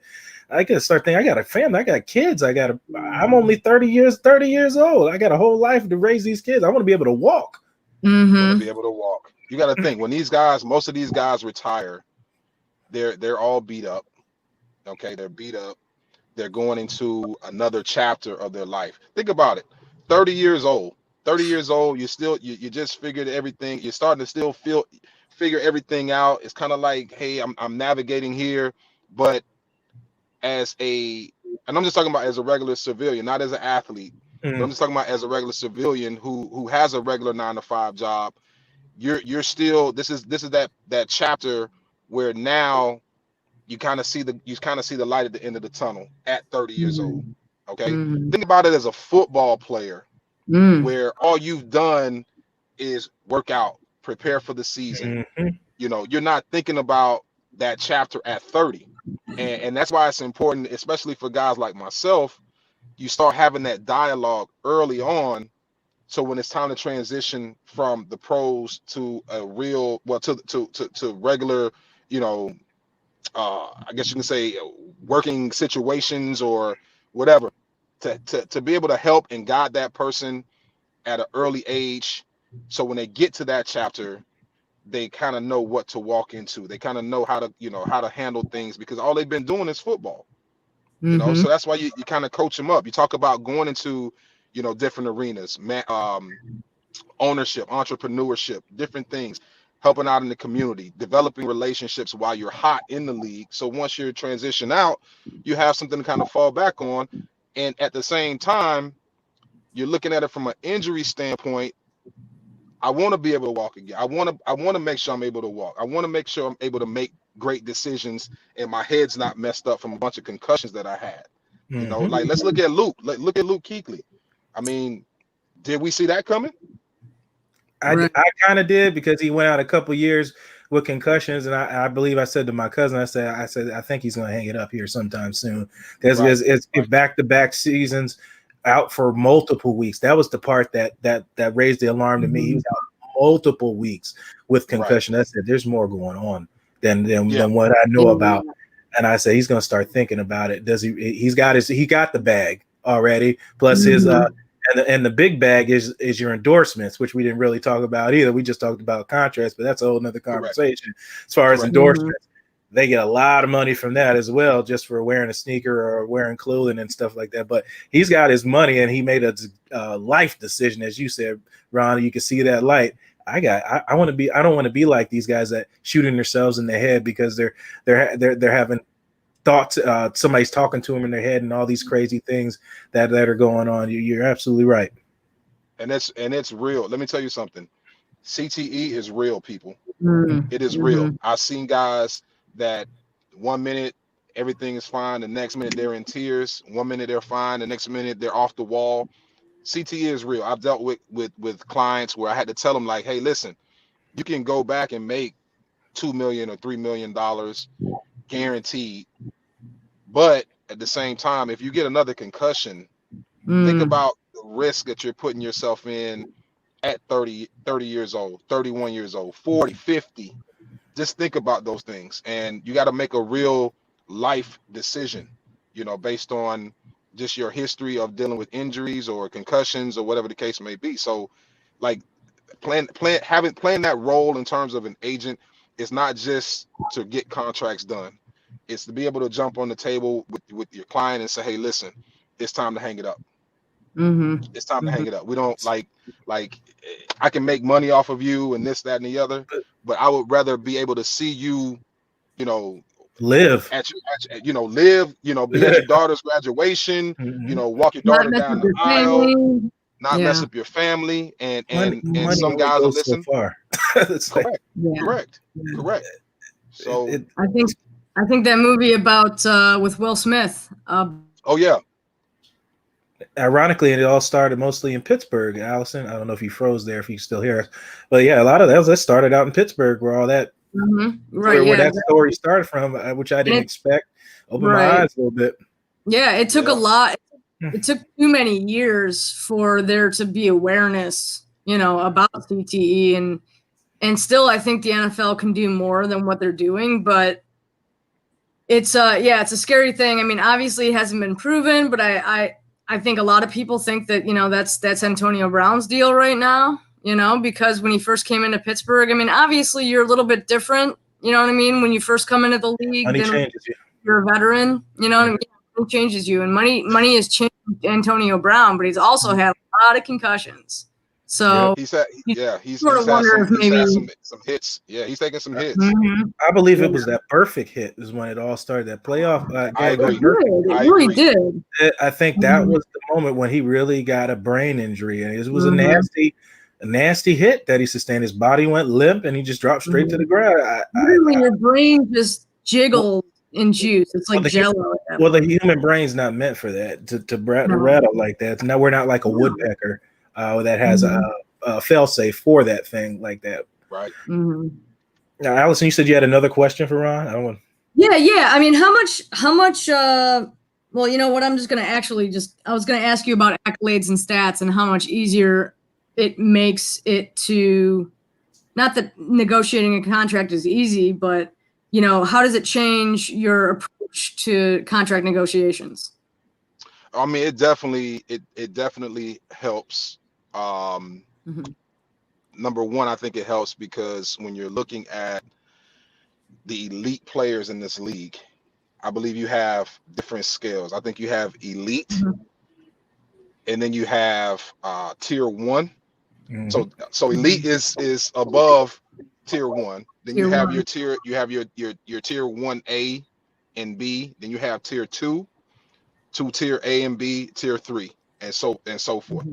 So when you're an elite player who has Pro Bowls, who has All Pro every year consistently, even if you don't perform at a high level that year, and you're still getting All Pro and Pro Bowl accolades, it's because of your name and what you've done during that time to be able to get that recognition, where even if you don't have a great season, you can still make the Pro Bowl. Like let's take a who was it last year when we looked at their numbers, and I was baffled because they didn't even play a whole season and they still made the Pro Bowl, and they were like second team All Pro. I forgot what player it was, but it helps in terms of negotiating. It gives you a little bit more power because you know you're dealing with a top tier talent. I can name one. Ultimately be a game changer. You can name one. Yep, it's Clay Matthews. He missed the entire season, made Pro Bowl, All Pro, and it scratched my head. I tried to figure it out. I just let me try to figure it out. I said, so all these years I brag about, you know, people making Pro Bowls. I said, does that even really matter now? Do they count? Because he didn't play a snap the entire season, and he made Pro Bowl. And the reason why I paid attention to it, if you know me, I look at stuff like that, because Lavonte David didn't make it. Correct. And Clay Matthew made Pro Bowl, so correct. He lost a spot to a guy who didn't play it down. And which comes to Allison's question to you: how much does that play in the contract situation that Lavonte David lost a spot in a Pro Bowl to a guy that never played? 0 stats. I mean, listen. It's crazy, but ultimately, like this, it happens. It's a popularity contest. It becomes a popularity contest, and then when it's time to go in and actually do a deal, well, you know, this guy's making. Let's just say this guy's making 17 million or 16 million a year, okay, and I'm making 8, but production wise, it's still the same, and you know, scheme fit, you know, it may be a little bit different, but ultimately he's making that number because of the name recognition, okay, the accolades. If you have 5 or 6 Pro Bowls, you're considered an elite player in this league. You know what I mean? So when you go back and you start dealing with the teams, and you can't necessarily bring that up. Like, it's not one of those, well, my last name is Matthews. You know, my guy is, you know, statistically you look at X, Y, and Z, and then this guy over here, yeah, he didn't really do anything last year, but he made the Pro Bowl. So how do we get a deal done? But I think it that comes into play. Also, you know, cap wise, you know, those things come into play. How much money a team has to spend. You know, ultimately this year, I'm going to be honest with you guys, you know, with the whole COVID situation and no fans, and, you know, well, limited number of fans. Some teams don't have any fans. It plays a role in terms of negotiating for this year, because ultimately the league lost a bunch of money. Correct. So if your cap number is supposed to be, you know, I think that next year was projected at like 210 to 215 salary cap. It drops, right? Now they're saying now it's dropping tremendously because of the COVID situation. Obviously, we had the TV deals that came into play and all of those things, but I guess you can say their floor right now for next year is about 175 million in terms of cap, where it was supposed to be 215.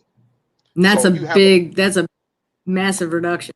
That's a massive reduction. So what you're going to see happening next year, guys, and be prepared for this, you're going to see a lot of players that are making money either get traded or being asked to take a pay cut. And we've been having this conversation. Yeah, we've been having this conversation all summer. because it affects negotiating when you go in to ask for this huge signing bonus, or you're asking for this amount in terms of guarantees or average per year. Those things are going to play a factor into, hey, who we're willing to pay, and you're definitely going to see it. It's coming. So in negotiations, like if you take a pay cut, do they try to in some way in the contract deal or way you guys negotiate, hey, when it goes back up, we're willing to, bump you back up in some guaranteed money or stuff like that? Like, I know that's probably a long stretch in the dark, but like it's very long stretch. I think that when you're asking to take a pay cut, it's more of a, do you restructure? You restructure. Maybe we give you a little bit more in the signing bonus or whatever the case may be. But for those guys that don't have guaranteed money left on the contracts, and you're gonna see a lot of those guys like on the street. I'm not gonna say on the street, but not with those same clubs. Right. Just free agents. We'll just say that. This better word. Correct. Free agents. Correct. Yeah. Correct. Yeah. Pittsburgh has like 18 of them, and there's probably 8 high priority free agents that they're going to have. So it's not good. And their cap space already, because as Blake and I talk about, if you don't have a lot of cap space, it usually means that you're a good team, because you're paying your players for their production. So if you don't have any money left, it's because you have productive players. So the teams that have money left, like Cleveland, you know what I mean? They're Cleveland. Obviously they have some great players, but there's a reason why, they have so much. Teams like the Browns have so much cap space left. Right. I mean, you'll even see teams like the Browns. You'll see teams like I'm looking at the Falcons. Somebody that's in the conference. There's going to be a lot of movement. And you guys represent somebody there as well, right? Correct. Who's actually, he just got hurt, 2 weeks ago. He's on he's actually going to be a free agent this year, unless the team comes back and say, hey, we want to do X, Y, and Z. But you're going to see a lot of movement there. They don't have a lot of cap space, if any. And that's a problem as a free agent when you're looking at that, and the team has to make a decision about some of those big contracts having to be moved, but now you're asking for top dollar. So you have to get creative, and I'm one of those guys. I jump on the table in terms of contracts for my guys. Like, if the number's not right, we're not getting the deal done. Yeah. Like Pittsburgh's in a sticky situation right now because, they have Bud Dupree playing on the tag, and he's balling. And they have TJ Watt. Balling. Yeah. And they have TJ Watt that they have to pay. I mean, he's your option.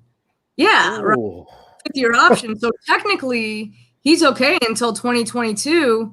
But is he gonna want to be okay until 2022? I mean, he's gonna want to get paid. Well, here's the thing about that. They're in a tough situation.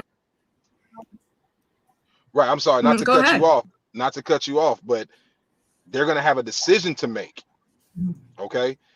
Bud's balling. Right. Watt's been balling the last couple of years. He's on the 5th-year option. Do we play him on this 5th-year option and not pay him and go ahead and take care of Bud? That's probably what they're going to have to do. Right. You got to remember, in the new CBA, the players can't hold out. They can't hold out. So there's going to be a big fuss about the whole thing. But ultimately, these clubs are going to have tough decisions to make if they don't really have the cap space to be able to take care of those guys. It's going to be some tough. It's going to be some tough decisions. Yeah, especially with the edge rushing position, that's a spot you don't want to lose next to quarterback. In my opinion, those are 2 spots you don't want to lose. If you don't have a quarterback, you need somebody to get to the quarterback. And speaking of importance, let's talk about Agency One Sports Group a little bit. You talked about. I want to toot your horn a little bit here on your agency. You didn't really say it, but I'm gonna do it for you. I said, okay, I appreciate that. Yeah, I'm gonna do it for you because that's the guy I am. I appreciate that. Because you talked about preparing guys. And you said you guys aren't about money to make money off of you. So you're basically saying you guys are really into your clients and how they are, their health of life, whether they're on the field and going off the field, leaving your agency. And from what I understand that you didn't go into, like I said, I'm going to, is that you guys offer transition, trying to help players move on from having outlets, like if you want to go into broadcasting, and you guys do all that there at Agency One Sports Group, correct? Correct. So you see a lot of these guys, especially, the guys who, they may have a year or two left, and you want to really find out what it is that they're interested in, but you don't wait until 1 or 2 years before it's time to hang it up. You got to really start that process in the beginning. So as an agent, when I go in and I sit down with your son, and I ask him about, obviously his football career and what he's been doing, and what he has to look forward to transitioning from college to the pros. You also have to talk about, well, what else do you like to do off the field? Some of them will tell you, like, hey, I want to go into, they may say, hey, I like video games. Well, I say, well, listen, I'm not necessarily talking about what do you like to do in your leisure time, but in terms of if you weren't playing sports, what else would you do? And some of them can't answer the question, but then you have a few of them that can definitely answer the question. So, for example, you have guys that want to get into coaching. Well, we have a coaches division. We represent 35 NCAA coaches. Okay, and didn't know that. We have a couple head coaches. We have a couple position coaches. We're actually getting into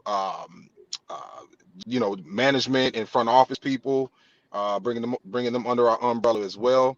So you have that piece where if a guy says, hey, well, I want to get into coaches. Well, as a matter of fact, we represent these coaches, and this is how we go about getting them positions on their staffs, whether you come in as a GA, as a grad assistant, or you come in as a quality control or position coach, an assistant, and you kind of start there. So we use those relationships that we have to get the foot in the door for those guys. Now, from a broadcasting standpoint, you have guys that are made for TV, that are made for radio. You have some guys that, intellectually they can have the types of conversations that you need to have in order to be in that role.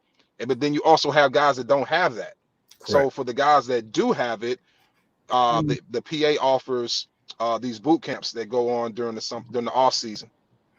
And it's really about tapping into those programs where guys can actually take internships and go through those boot camps to find out if they're really made for TV. So we also push that as well. We have a great relationships with the Players Association. They assist us in terms of whether it's marketing situations, whether it's job placement, internships. That's a very good avenue to have that piece. But also, what I like to kind of press on, especially with guys that are coming into the league that play at a high level, or even if they don't play at a high level, they're consistently on the 53-man roster. People love to be around those guys. Okay. And while people are around those guys, we encourage the players to develop relationships. You're going to these different cities and states. You go in there, you sit down, and you set up meetings with business people, whether it's tech, whether it's banking, whether it's, hey, you're an entrepreneur and you own 20 or 30 Smoothie Kings. Tell us how you did those things. And now what you're doing is you're feeding your mind. You're saying, hey, there's more to playing football than just playing football. I have a platform. People like to talk to me because I'm an athlete and they like to be around me, but I want to learn about your business and how you got to where you were. That's where we come in, and we have those meetings get set up. We have that dialogue. We have those Zoom calls. We have those conference calls. And once you're able to do those things, you're helping guys transition without even realizing we're already starting that process. So that's what great, my team man. is all That's about. probably, that's got to be one of the most important things that you can do for your client, because football doesn't last forever, and a lot of them don't even know life outside of football. They don't even know. I bet you there's a lot of clients that you have that when you ask them what their interest is outside of football, they don't know. And scratching the head. What's that? No, he said scratching head. Man, said the same thing at the same time. Right. Yeah. Or they look at you with the deer in the headlights, and like look, right. and what everything you said, like I just wanted to make sure people heard that from you and what your agency represents, and that's intricate. That people know that this stuff goes on from certain agencies, that all agents aren't just sharks out here just to steal your money from you and drain you dry like a racehorse, and then just kick you to the curb when you don't win races anymore. That type of thing. That you care about your prolonged life after it. So that's the kind of thing that Agency One Sports Group represent at agency1sports.com. And this is the CEO, Ron Butler, right here. If you guys don't know who it is, the man, not no myth, but he is a legend on and off the field. That's awesome. Allison says all the time I should be like one of those spokesperson talking. hey, listen. If I ever get into entertainment where I'm performing, I got to go do a show or something. You definitely bringing me out. You are that guy. You are definitely bringing me out. So we just like to have fun here, Ron. And I'm glad to have you on here and give your perspective and educate us here. There's a lot of stuff I had no idea that you guys, especially the college stuff, that's just cool. You got any local? Of course, I didn't grow up in Florida, but do you have any coaches in the Gators or Florida State connections anywhere out there? We have a couple of guys in Miami, at University of Miami. We have a couple. We actually have one at Florida State. We have a few up at Appalachian State. Okay. My buddy's a former teammate of mine's Hall of Fame there. His name's slipping my mind. Marcus Morrell, brother used to play. Okay. Adrian Morrell used to play for the Cardinals. Marcus in the Appalachian Hall of Fame now. That's big. Big. But no, we have guys all around the country. We even have a head coach that's actually up in Canada, who was a buddy of mine. Coming up, he was actually a mentor for me. He's now a head coach up in Canada, who's coming back to the States. And he was a Florida State alumni. He was. Say it again. I said Mark Trustman. I was making it. No, it wasn't Mark. Yeah. It's not Mark. He said what? It's not Mark. It's not Mark. But no, I know Mark. I know Mark pretty well. He's a good guy also. Mm-hmm. But yeah, man, we definitely pride ourselves, man, and just not just overselling in terms of what we can do. Obviously, we're not a huge agency. We're not your powerhouse agency, but what we provide is more of a boutique type situation with big company access. And we're able to do, if we say, hey, we're going to deliver on X, Y, and Z, then we're going to deliver on those things. And but we definitely don't overpromise and underdeliver. So that's really what it's about. And it's also about having the right people around you. The right people that all have the same common goal, and the right people that want to make sure from a client standpoint that obviously the clients hire us to take care of their business. They don't work for us, we work for them. And we let them know that, coming out of the gate, we feel honored to be able to represent guys in this league, and we've been doing it for a number of years now. And look forward to continue to be able to do it. Finding the right guys, signing the right guys, and getting guys paid and helping them transition out. That's what it's all about. No, definitely. If I know anybody's looking for agents, I'm definitely sending them to you guys. Now, these young guys coming up, undrafted or going to the draft, I'm definitely going to point them in your direction and give them your contact number that you gave to me, and have them reach out to you, because I think that's something special that you guys are doing here, and you're definitely working in the right direction, in my opinion, both professional and off the field as well.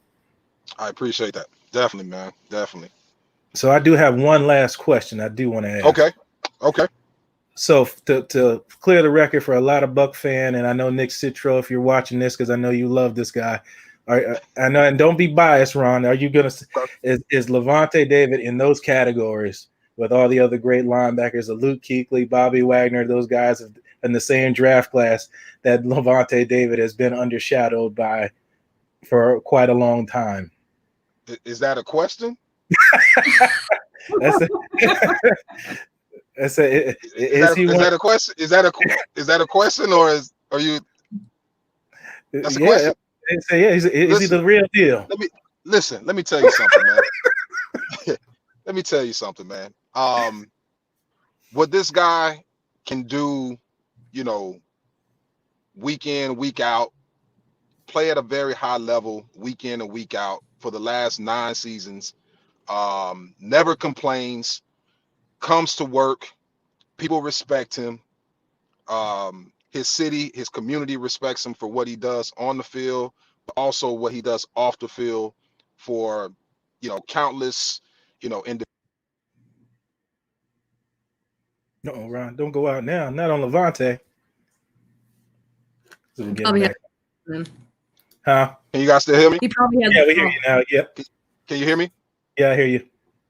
Okay. Yeah. Somebody called in. But listen, Lavonte David is that player that you pop in his tape, okay, and it's a teaching tape.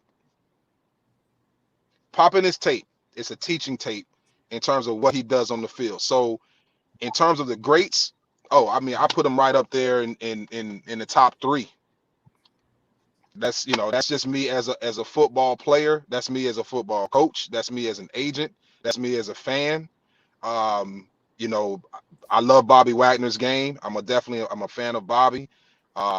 Luke was, great player. He's retired, obviously, but Lavonte, what he's been able to do, the first 9 years of his career, is phenomenal.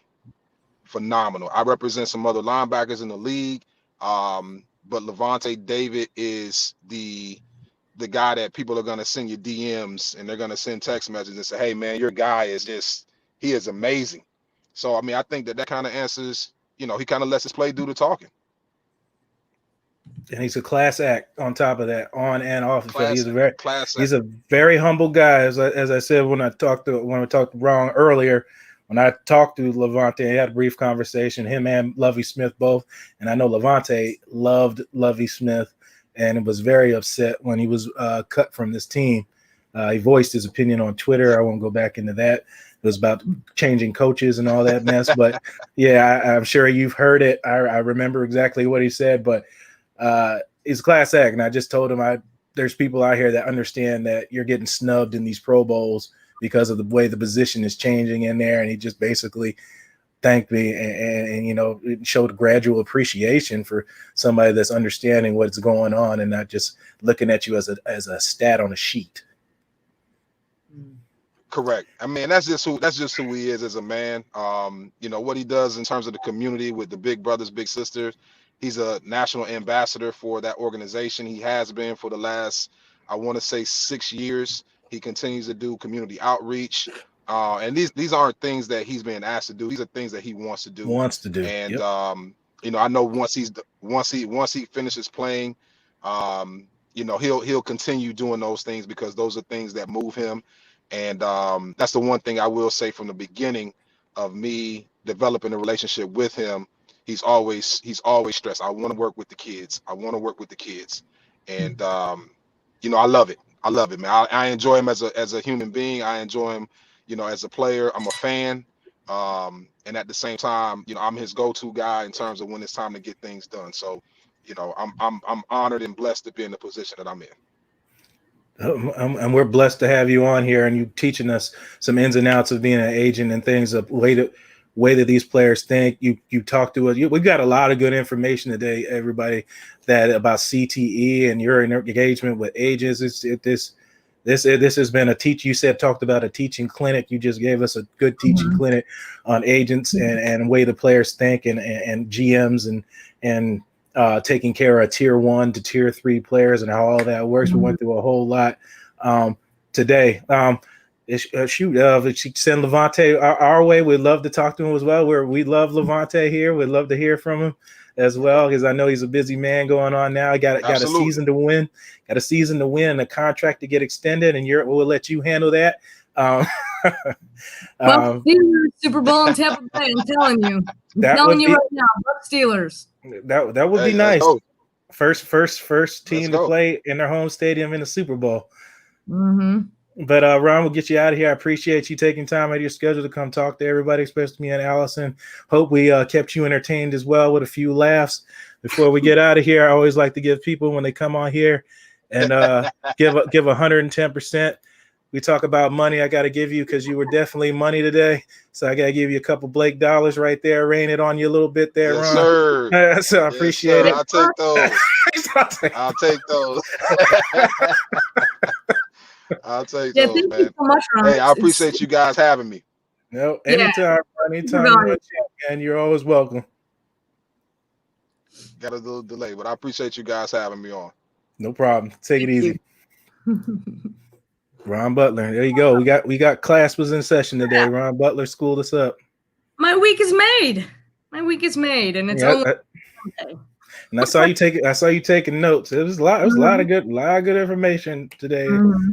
And Right. I'm glad we got that in and went on the around the NFL with Allison Koehler. Woohoo! The USA Today Steelers wire. Great segment, man. And can we share our little surprise for next week for the viewers? What you got for us? Well, no, I mean the special. I am gonna be in Blake's neck of the woods next week. So but the week after. So the first 2 weeks after 2 weeks. Yeah. Yes. In 2 weeks, I am going to be in Blake's neck of the woods, and we're going to do the show live together. Like, I'm not going to be here, and you're not going to be there. We're going to be together. That's right. Just hopefully we don't get arrested out there for acting too wild. Right. That might be a problem. We might not be. If we don't come on the show on whatever day, I think it's like the 1st. If we don't come on the show that day, you know why. Because Blake and I, it's Monday, November 2nd, because we got in trouble. This Allison's definitely a troublemaker, and geez Louise, you can't take her nowhere in public. No. But we'll get you out of here, Allison. I know you got to see your phone going off over there, and you got to get to work just like I do next week. Next week coming up, there's always new stuff to write and new stuff to cover. I'll see you next week, Allison. Let's see who we bring on. So much, Blake. It was. Yes. Heck yeah. Woo woo. All right, Allison. You have a good day. It's kind of delay there. But we'll end this as we always do. I got much else to talk about as we read and talked about everything today, especially, Allison, Ron. It was just awesome today. Plenty to talk about, plenty to write about, plenty to think about. And we'll end this as we always do. You're the master of everything. What you do with your life, what you do with it is entirely up to you. Thank you, guys. God bless. And as always, fire those cannons.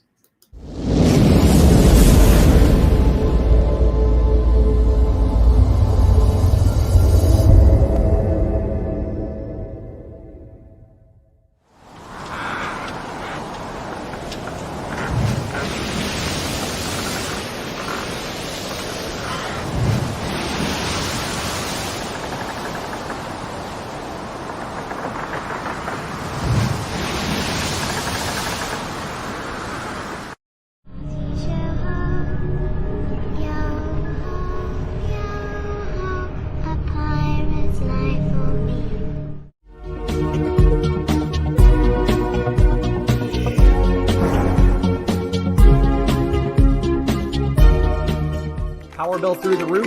At 320 Solar, that power bill will be no more. In fact, about 90% of our customers report lower solar payments than with electricity. That's more power in your pocket. 320 Solar. Power up.